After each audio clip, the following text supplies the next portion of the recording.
Alhamdulillahilladzi arsala rasulahu bil huda wa dinil haq liyudhhirahu 'ala dini kullihi wa kafaa billahi shahida. Wa asyhadu an la ilaha illallah wahdahu la syarika lah wa asyhadu anna Muhammadan 'abduhu wa rasuluhu alladzi la nabiyya ba'dah. Ini Umar radhiyallahu anhu qala Rasulullah sallallahu alaihi wasallam, innallaha ta'ala yuhibbu an ruhusuhu kama yakrahu an ma'siyatuhu. Rawahu Ahmadu wa sahahu Ibnu Huzaimah wa Ibnu Hibban. Dari Ibnu Umar, ia berkata, telah bersabda Rasulullah Shallallahu Alaihi Wasallam, sesungguhnya Allah Ta'ala suka terima kelonggarannya sebagaimana ia tidak suka dikerjakan maksiatnya. Diriwayatkan dia oleh Ahmad dan disyahkan dia oleh Ibnu Huzaimah dan Ibnu Hibban. Riwayatin kama yuhibbu antu ta'azzaimah imuhu. Dan pada satu riwayat, sebagaimana ia suka dikerjakan perintah-perintahnya yang keras. Keterangan, jika sholat di dalam safar 2 rakaat itu sebagai satu rukhsah, maka hadis tersebut jadi alasan buat sepatutnya diterima kelonggaran itu. Kedua, dan hadis itu memberi arti bahwa sholat itu pada asalnya 4 rakaat. Karena jika tidak 4, maka yang 2 tidak dapat dinamakan rukhsah. Itulah Ibu hadis nomor 456. Dari Abdullah bin Umar radhiyallahu anhuma, ya.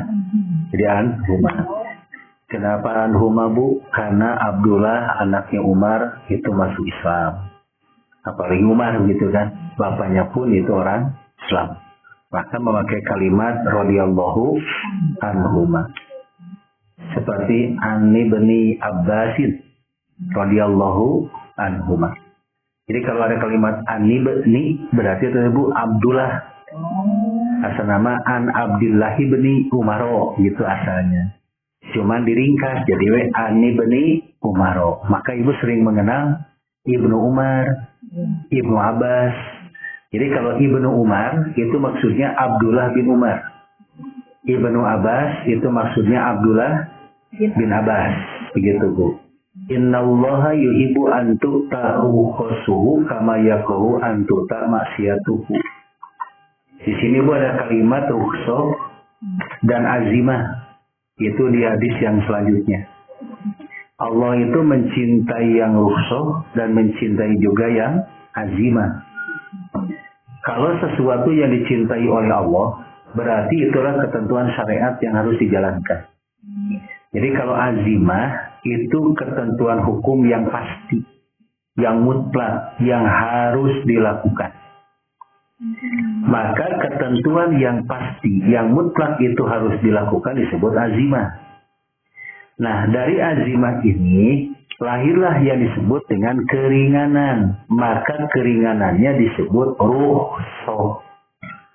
Jadi keringanannya disebut rukhsah. Nah, tanpa merubah ketentuan hukum yang azimahnya. Contoh para ibu. Kalau kita berbicara mengenai masalah saum Ramadan. Saum Ramadan itu hukumnya wajib. Maka ketika ibu sedang bepergian, maka boleh berbuka. Jadi saum Ramadan ma'azimah. Hukumnya adalah wajib. Tapi ketika ibu itu sedang bepergian, maka ibu boleh untuk berbuka. Maka berbuka ini masuk kategori rukhsah, keringanan dari Allah. Nah, tetapi ketentuan saum Ramadannya tidak berubah. Jadi tetap hukumnya wajib. apa buktinya saum Ramadan itu tetap hukumnya wajib? Maka ibu fa'iddatun min ayyamin ukhur. Jadi ibu itu mengganti pada hari-hari yang lain. Maka mengganti pada hari-hari yang lain ini jadi dalil bahwa saum Ramadan teh hukumnya wajib. So itu ada keringanan, tapi tetap hukum azimahnya tidak berubah. Kalau kita sedang madorot, kan ibu pernah kita membahas makanan yang haram itu ada berapa, Bu? Satu apa? Daging babi, darah, bangke, dan sembelihan bukan karena Allah. Itu makanannya. Ada juga cara mendapatkannya. Maka cara mendapatkannya pun itu ada yang hukumnya haram. Karena sedang madorot, jadi boleh memakan yang haram, gitu. Ya. Jadi karena sedang madorot, boleh memakan yang haram. Itu, Bu. Yang tahu madorot siapa? Diri kita, bukan orang lain. Kalimat hukum tetap, tetapi kalau ada suatu bentuk alasan, bukan merubah hukum. Tapi kita itu melakukannya karena ada satu alasan. Termasuk bab rukhsah. Jadi yang disebut dengan rukhsah itu keringanan dari Allah, tapi kewajiban tetap tidak berubah. Nah, di sini yang kita bahas itu rukhsah yang Allah tetapkan berkaitan dengan sholat qashar. Nah, sholat jamak qashar. Gitu. Nah, kalau tadi di keterangan ada kalimat, Bu, yang disebut dengan sholat jamak qashar itu, yaitu sholat yang 4 rakaat maka berubah menjadi 2 rakaat. Itu disebutnya rukhsah. Kapan kita melakukannya? Saat sedang safar. Kan pada ungkapan yang pertama, Bu, kana yaksu fis safari. Ya, hadis sebelumnya. Wa yutimmu wa yasumu wa yuftiru. Artinya Nabi ketika melaksanakan safar maka merubah yang 4 rakaat menjadi 2 rakaat. Ini keringanan dari Allah. Karena ada kalimat yuhibbu tu'ta rokosuhu ya. Maka karena Allah yuhibbu antu'ta rokosuhu, gitu. Allah menyenangi orang yang mengambil rukhsah dari Allah. Berarti, Bu, kalau muncul pertanyaan, sedang safar lebih baik sholat tam atau sholat qashar? Sholat qashar karena mengqashar itu dicintai oleh Allah, bukan qasharnya, tapi yang dicintai oleh Allah adalah rukhsahnya. Begitu. Nah, kalau nanti itu dicintai oleh Allah, maka tentu ibu akan mendapatkan pahalanya lebih banyak ketimbang sholat tam. Yang rukhsah yang mana? Yang 4 jadi 2. Kalau sholat subuh, ibu 2 rakaat, bukan rukhsah. Dan memang azimahnya 2 rakaat, kan itu. Maghrib 3 rakaat, bukan rukhsah. Kenapa? Karena azimahnya 3 rakaat.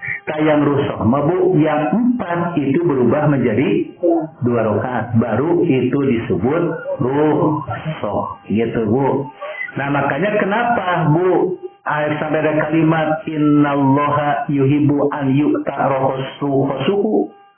Karena juga, Bu, dikuatkan oleh Allah dengan surat Al-Baqarah ayat 185. Ada kalimat, kan, Bu, yuridullahu bikumul yusra wala yuridu bikumul usra. Allah menghendaki, kalimatnya menghendaki bagi kalian kemudahan dan tidak menghendaki bagi kalian kesulitan. Jadi artinya, Bu, kalau ibu menerima rukhsah, itu yang dikehendaki oleh Allah itu. Itu, Bu. Jadi inilah, Bu, yang disebut oleh kata Nabi dicintai oleh Allah. Kalau sudah dicintai oleh Allah, maka ibu sekali lagi pahalanya berlipat berlipat ganda. Satu dari sholatnya, yang kedua menerima rukhsah dari Allah. Nah itu bagi yang disebut dengan kalimat qasar. Jadi kalimatnya qasar. Kalau orang qasar pasti ada jamak. Sekali lagi, kalau orang melakukan qasar maka pasti ada jamak. Tapi kalau orang melakukan jamak belum tentu qasar. Itu ya. Di mana qasar itu berlakunya? Di tempat safar. Gitunya.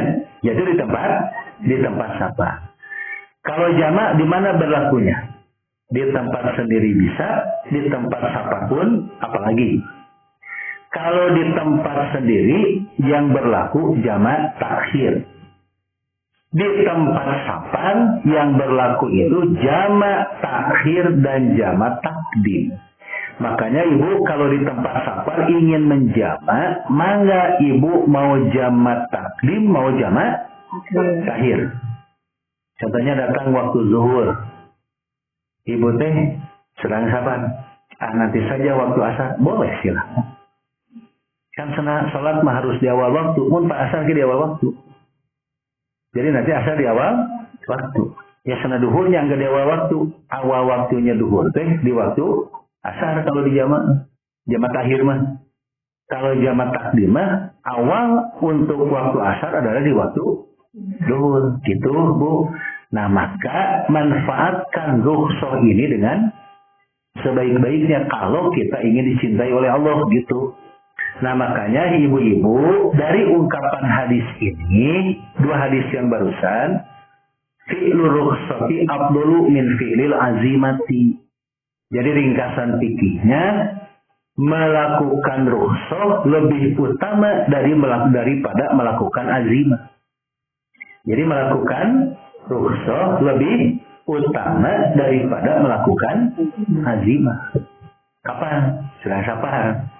Sekali lagi sedang safar. Makanya ibu menerima rukhsah itu. Kemudian yang kedua nilai saumnya ada seperti ibu sedang saum sunat kedatangan tamu, itu kesimpulan dari hadis yang tadi. Sekali lagi, jangan pernah memperberat dalam ajaran Islam, mempersulit dalam ajaran Islam. Selama itu ada dalil, amalkan. Tapi kalau tidak ada dalil, tidak usah diamalkan, alias harus ditinggalkan. Gampang Bu dalam ajaran Islam itu. Yang paling berat itu karena seringkali kita mempersulitnya. An Anasin qala radhiyallahu anhu. Kana Rasulullah sallallahu alaihi wasallam idza kharaja masirata salasati amyalin aw farasiho sholat rakaataini, rawahu Muslimun. Dari Anas, ia berkata, adalah Rasulullah SAW apabila keluar perjalanan 3 mil atau parsak, ia sholat 2 rakaat. Diriwayatkan dia oleh Muslim. Itu Bu hadis yang ke-457. Kata Anas bin Malik radhiyallahu an, Rasulullah SAW apabila keluar 3 mil atau 1 parsah sholat rakaat ini. Beliau sholat 2 rakaat. Berarti kan ini Ibu menerangkan tentang jarak dari tempat kita ke tempat safar itu minimal 3 mil. Minimal 3 mil. Kalau 3 mil berapa kilo, Bu? Sekitar 4,83 kilometer. Nah itu teh Bu, jarak minimal. Jadi jarak minimal Ibu bisa dikatakan safar apabila jaraknya 4,8 kilometer.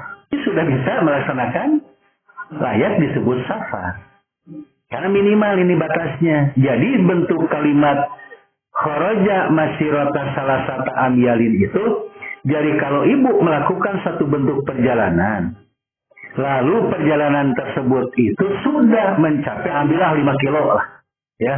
Jadi sudah mencapai 5 kilometer, maka itu sudah layak disebut orang yang melaksanakan safar. Maka sholat rakaat ini maka bisa melaksanakan sholat. Jadi artinya jamak qashar berlaku. Karena sahih ini hadis riwayat Imam Muslim, diterima dari sahabat Anas bin Malik. Itu gamil saja Nabi sudah melaksanakan sholat qashar atau ada jamak juga di dalamnya. Kalau kita keluar dari rumah mau bepergian, belum sampai ke sini, lalu para ibu singgah dulu di satu tempat, maka itu boleh jamak qashar. Kan gitu ya.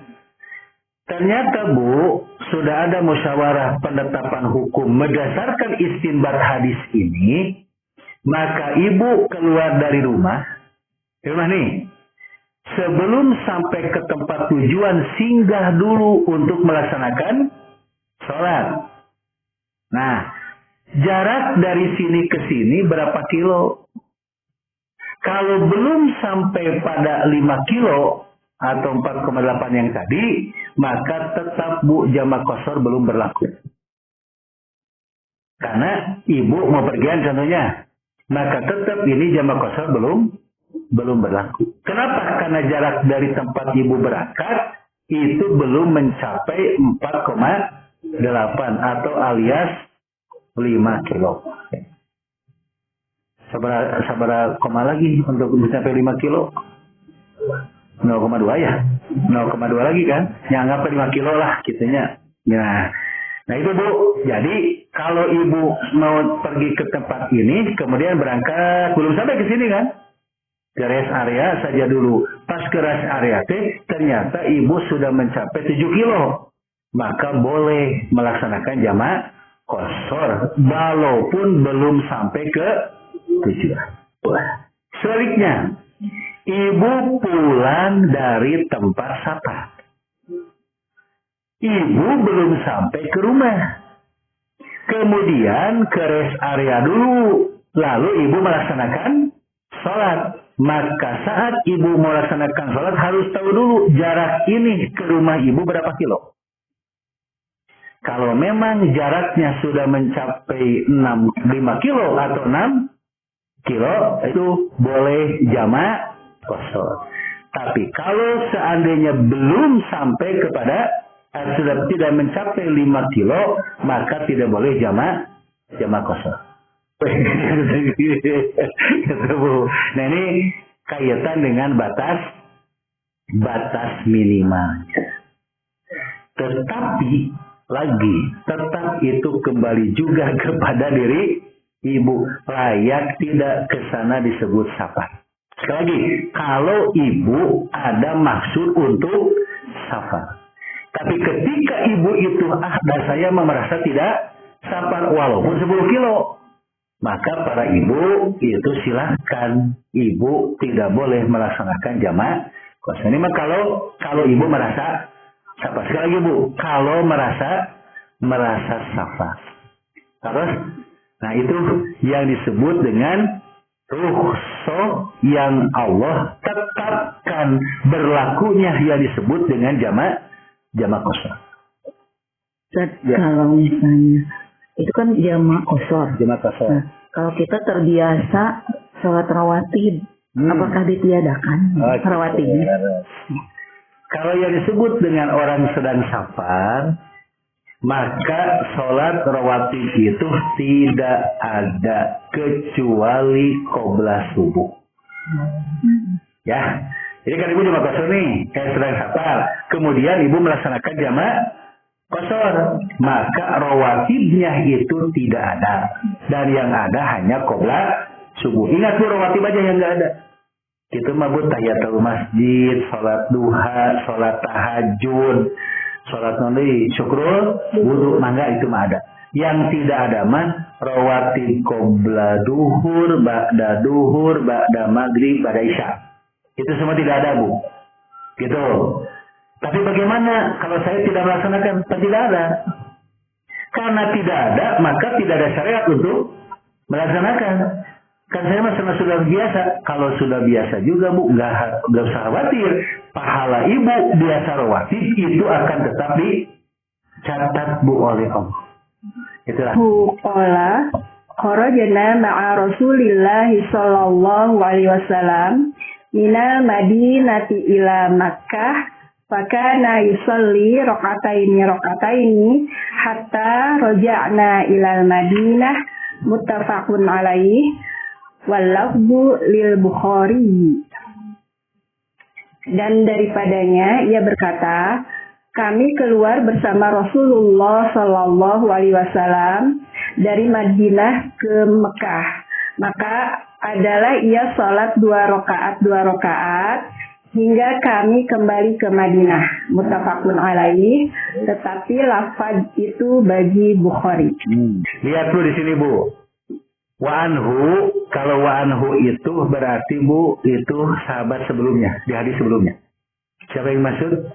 Anas bin Malik. Nah, itulah uniknya kita Bulughul Maram. Jadi Bulughul Maram mah ringkasnya gitu, Bu. Sebutnya wa anhu dan daripadanya. Kali ibu dan daripadanya itu bisa melihat kepada hadis yang sebelumnya. Siapa yang dimaksud? Maka yang dimaksud itu adalah Anas bin Malik. Makanya bisa ibu nanti wa anhu radhiyallahu anhu bisa. Atau ibu mau baca dengan lebih jelas wa an Anas bin Malik radhiyallahu anhu, boleh, silahkan. Nah, kemudian Bu, kata Anas bin Malik, kharajna ma'a Rasulillah sallallahu alaihi wasallam minal Madinah illa Makkah. Kami keluar beserta Rasulullah dari Madinah ke Mekah. Maka para ibu, yang dimaksud dengan bentuk kalimat keluar dari Madinah menuju Mekah itu ada yang mengartikan Fathul Makkah. Yaitu Fathul Makkah itu saat terjadinya pendudukan kota Mekah. Itu terjadi pada tahun 8 Hijriah. Karena ini perjanjian Hudaybiyah nama, Bu, tanggal 6 Hijriah. Bahwa di tahun 6 Hijriah, bukan tanggal, tahunnya.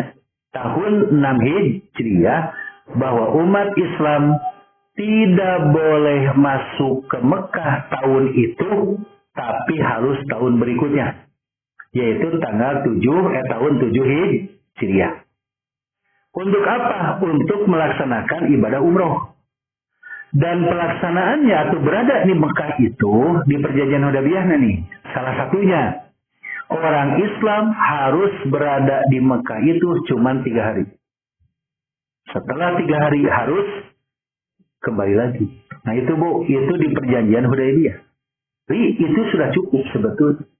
Tapi 3 hari itu sangat bermakna bagi Nabi.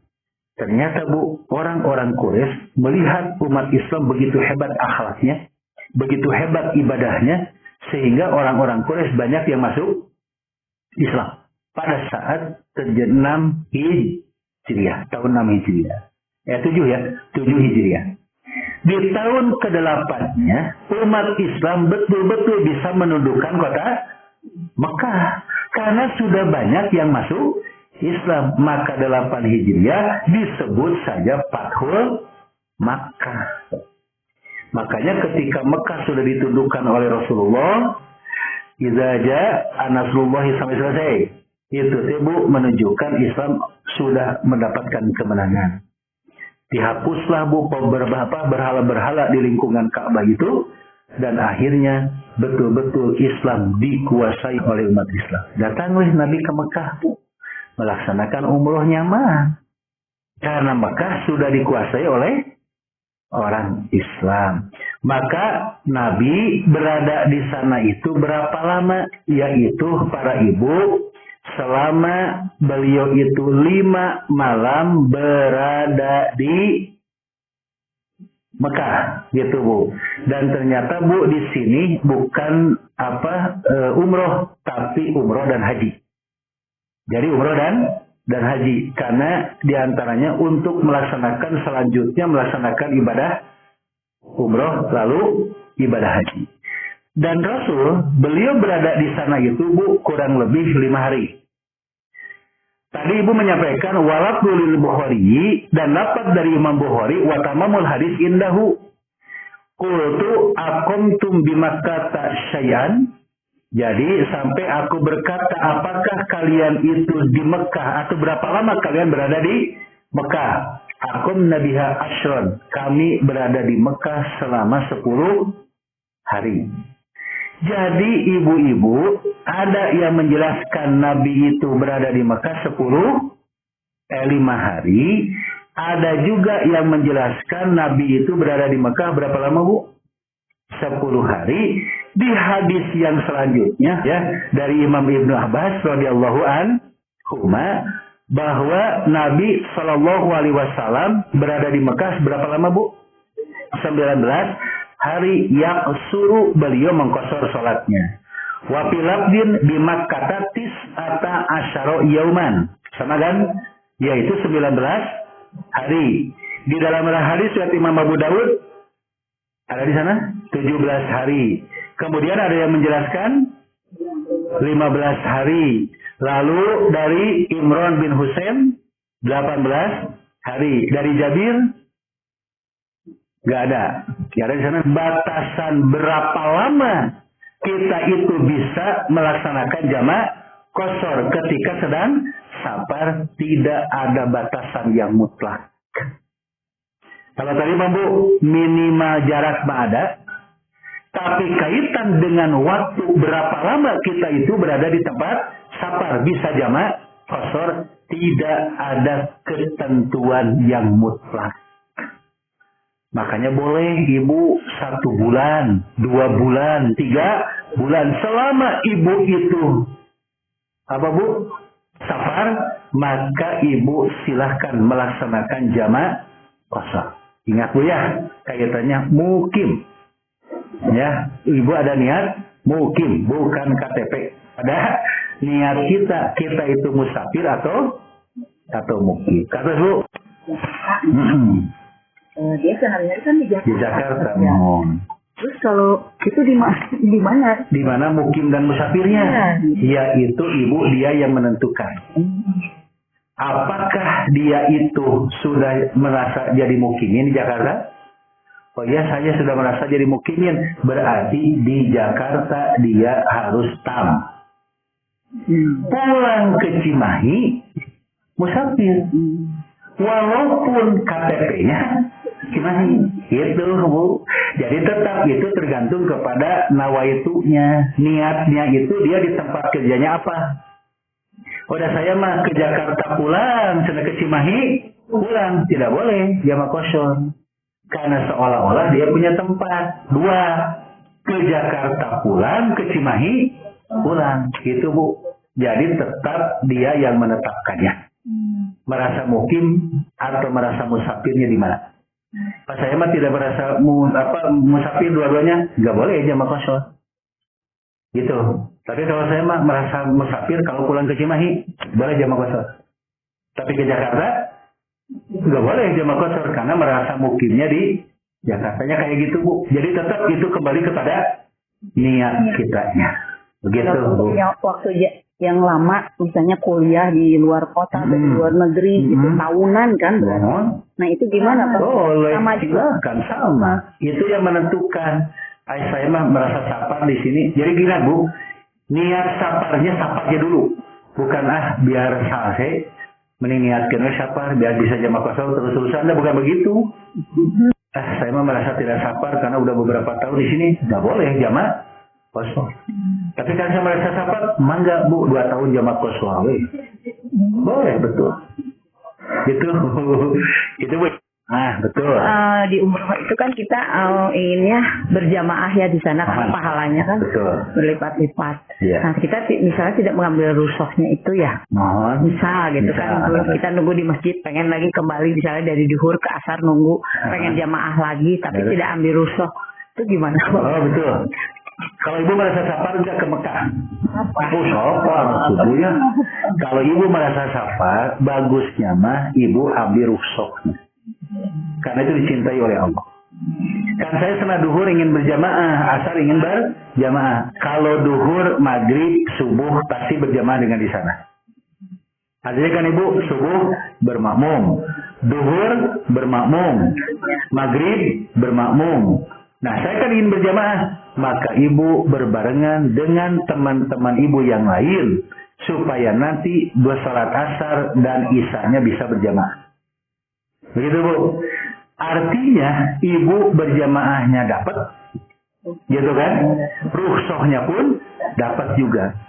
Saya mah dari maghrib sampai isya temani betah di Masjidil Haram, gak mau pulang. Bagaimana? Laksanakan dulu jamaah qashar. Ketika di sana melaksanakan sholat isya, ikut lagi. Maka bagi ibu itu jadi sunat. Tapi dari duhur sampai asar mah udah mulai lama tingginya. Dari tatel sampai maghrib sama isya biasanya. Nah makanya Bu, silahkan kalau ibu sudah maghrib kemudian disatukan dengan isya. Rusuh kan dapat ya, berjamaah juga dapat karena ibu sholat dengan teman ibu. Kalau ibu baca Quran dari maghrib sampai isya. Lalu dikumandangkan lagi ada isya, maka silahkan kalau ibu ingin sholat isya lagi ikut silahkan. Itu tidak ada larangan.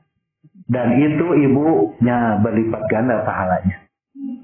Banyak berlipat ganda gitu pahalanya. Begitu Bu. Kalau ini berkaitan dengan pikun ya, orang tua yang pikun. Tapi pikunnya itu mungkin kadang-kadang gitu ya karena usia. Ya. Terus kalau pas sholat kadang lupa rakaat. Kita tahu melihatnya. Apakah wajib ya, diingatkan atau dibiarkan saja? Oh gitu. Nah. Kalau seandainya ada orang yang kadang ingat, kadang lupa, gitu ya. Lalu dia melaksanakan sholat, kita tahu dia itu bukan pikun, jumlah rakaatnya kurang, gitu. Apakah perlu diingatkan? Kalau bisa diingatkan saja. Tapi kalau setelah diingatkan dia itu merekadawang, itu ya, kata orang itu ibu, barusan ibu 3 harusnya, 4 enggak, ibu mah 4 udah selesai. Jangan dilanjutkan. Oh iya tuh Bu. Kalau begitu saya yang salah. Terus beres. Berarti dia dalam keadaan lupanya itu, ia sedang mengalami kepikunan yang tadi. Maka itu dimaklumi saja. Karena Rasulullah menyatakan, idza amartukum bisyai'i fa'tu minhu mastata'tum.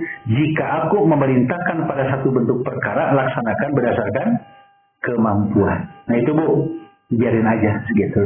Beritahu silahkan, tapi kalau seandainya tidak mau diberitahu, ya udah beres lah. Gitu. Jangan sampai sama-sama merekadawang begitu. Gitu kepentan. Sujud sahwi. Apakah kalau dia ternyata ibu salah, berarti ingat kan? Ibu nambah lagi 1 rakaat dan kasih tahu lagi ibu sujud sahwi. Nah, yang ibu sedang safar itu berjamaah ke yang mukim. Maka ibu harus ikut yang mukim dulu. Contoh yang mukim 4. Ya kayak tadi lah di Masjidil Haram nih. Ibu bermakmum ke imam di sana. Duhur. Maka ibu harus ikut 4 dulu. Setelah salam, maka ibu silakan qomat lagi. Kalau ingin berjamaah, bawa teman umroh kita. Minimal 2an. Kalau hemat saya memang lebih praktis sama 2an. Karena kalau nanti banyak, itu akan menghalangi yang lain. Beda dengan di masjid kita kan, bisa lah gitu. Dari masjid sana beda lagi. Maka kalau bisa, ibu janjian dengan teman. Kan kalau berdua mah sholat ngerendeng Bu ya. Kalau berdua mah, perempuan dengan perempuan itu kan sejajar. Maka udah ajak teman. Sok yang lainnya, biar sudah silakan aja. Karena untuk langsung banyak seperti itu agak susah. Maka ibu qomat lagi. Laksanakanlah sholat asar 2 rakaat. Artinya duhur ibu mendapatkan jamaahnya kan? Kalau rusuh mah 2 rakaat betul. Ibu mah harusnya 2 rakaat karena bermakmum pada yang mukim, maka ibu tetap harus 4. Tapi tetap rusuhnya mah ibu nerima itu sih. Dapat ibu bukan nerima, dapat rusuhnya. Walaupun 4 karena kita bermakmum pada yang mukim. Nah, ada juga berjamaah dengan kita, kelompok kita yang musafir, itu lebih enak lagi. Jadi asar aja yang jamaah. Nah, kayaknya itu asar aja yang berjamaahnya. Kalau kita bermakmum nggak ada yang mufti. Atau ibu datang ke satu masjid yang mungkin sudah selesai sholatnya, maka udah aja ibu mah berjamaah duhur 2, asar 2. Dan memang bagus sama berjamaah supaya dapat 27 derajat. Begitu Bu. Atina fid dunya hasanah wa fil akhirati hasanah wa qina azabannar. Wassalamualaikum warahmatullahi wabarakatuh.